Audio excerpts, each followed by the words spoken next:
All right, if you're a runner, I'm willing to bet you've gone down the rabbit hole of trying to perfect your form. You've probably watched a dozen videos, read articles, but I'm here to tell you that whole debate about how your foot is supposed to hit the ground, it's a huge, painful distraction from what actually matters. Are you supposed to land on your heel, or should you be up on your toes, landing on your forefoot? Everybody seems to have a really strong opinion, and honestly, it's just confusing. But what if I told you that by focusing so hard on where your foot lands, you're completely missing the thing that's actually causing all that pain and making you a less efficient runner? The whole debate, it just misses the point. Okay, so let's get into it. Let's talk about the real culprit behind your runner's knee, those awful shin splints, and just that constant feeling of being beat up. The problem isn't where your foot lands, it's when it lands in relation to the rest of your body. The real villain has a name: overstriding. I want you to picture this. Imagine you're running, and with every single step, you slam on the brakes just for a split second. That is literally what happens when your foot lands way out in front of your body. All that forward momentum you've worked so hard for just stops. And that sends a nasty shockwave right up your leg. And this is exactly why the foot strike debate is such a trap.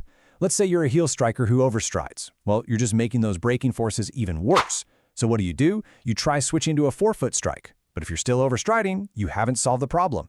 You just traded your knee pain for an overloaded calf and a screaming Achilles tendon. You're just moving the pain from one place to another. Okay, so if foot strike is the distraction and overstriding is the bad guy, then what's the solution? How do we fix this? Well, it all comes down to one simple, incredibly powerful metric. So, if we're going to stop obsessing about our feet, what should we be focusing on?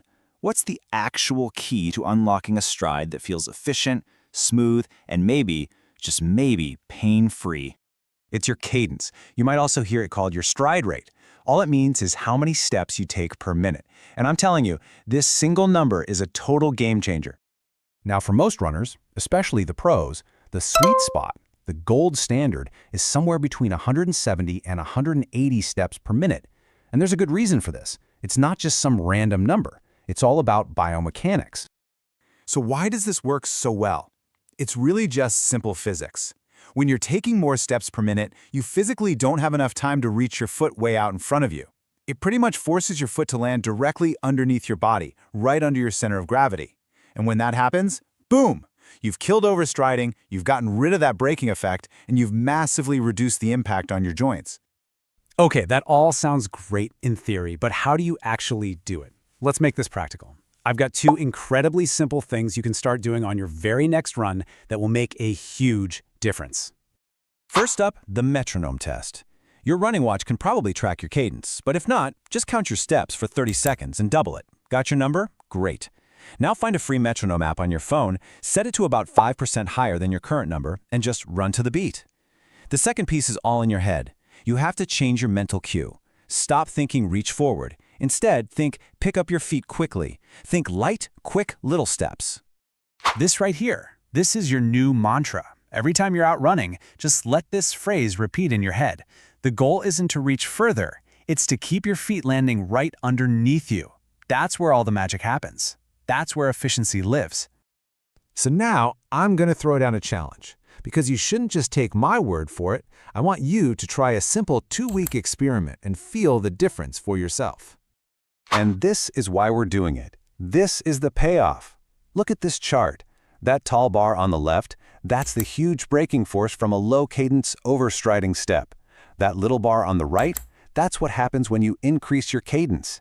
You are fundamentally changing the amount of stress you put on your body with every single step. It's a massive difference. So here's the mission. For the next 2 weeks, on every run, your only goal is to hit a cadence of at least 170 steps per minute. Now, super important note, your pace will probably slow down at first while your body gets used to this. You have to leave your ego at home. Just focus on feeling light, quiet, and smooth. Look, this isn't about trying to become an elite runner overnight. It's about finding a more efficient, more sustainable way to run so you can do it for a long, long time without getting hurt. So, after hearing all this, what number are you going to aim for on your next run? If you enjoyed this breakdown and you want more explainers that cut through the noise on fitness, tech, and science, make sure you hit that subscribe button. We'd love to have you along for the ride. Thanks for watching.